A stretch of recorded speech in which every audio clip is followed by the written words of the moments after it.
Hey everybody, David Essel here. In our first segment on sensual touch, we described how amazing it is when you're with your partner and you're gently just touching their body. Well, I went through a whole series. Go ahead and check that out, Sensual Touch. It's part one of this series on intimacy and love, relationships.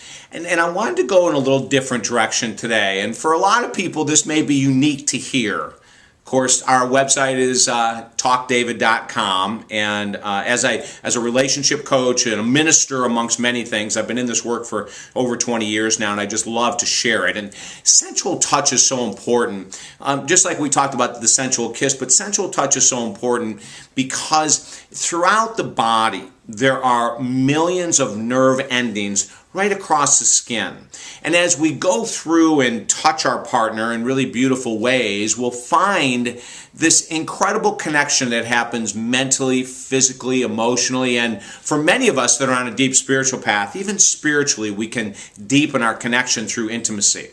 So with Sensual Touch Part 2, what I wanted to talk about is we're going to go to the zones that we didn't go to with Part 1. In other words, I recommended in Part 1 that when you're with your partner, you're slowing everything down and you're not touching the erogenous zones. You're not touching the highly sensitive zones on the body.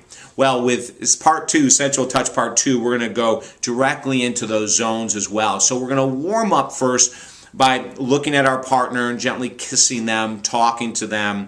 And then we start to run our hands around their face, their lips, and our partner can close their eyes. And throughout the body, first, of course, staying away from the highly sensitive zones. And then after we have them in tune to the rhythm of our touch, we're going to go to the sensual zones themselves. We're going to go to the organs, the nipples, and just gently circle them, both on men and women.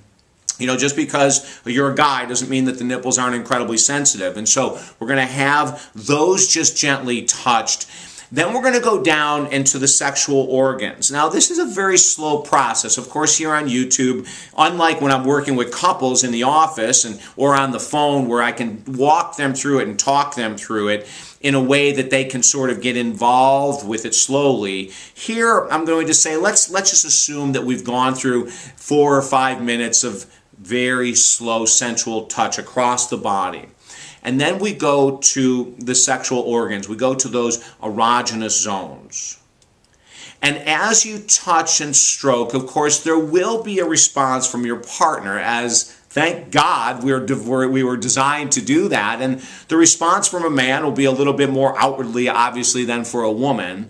But what I want you to do is to continue just to touch, just so gently touch and gently stroke the sexual organs. And you're going to continue on this really gentle pattern, ladies and gentlemen. But you're not going to go to the point of release. And here's the key. Here's the secret. Here's an amazing bond to intimacy that so many people miss out on. Is that often we go to that place of release as quickly as we can. And it might be because our partner's encouraging us to. Okay, keep going, you know. And here, we're slowing it down. And for both men and women, I want you to go to that space. And if you're single, you can obviously do this for yourself, on yourself, which is a beautiful thing to do. Go and excite yourself to the point of release and then stop. And sit in it. This, to me, is this most amazing space of intimacy. If you're by yourself, you could be intimacy with God. And if you're with your partner, it's obviously an intimacy with them. But go to the place, and just before you're going to release, if you're with a partner, ask them to stop. Even if you don't want them to, ask them to stop. If you're by yourself and you're doing the sensual touch, erotic touch on yourself, go to that place just shy of release and stop.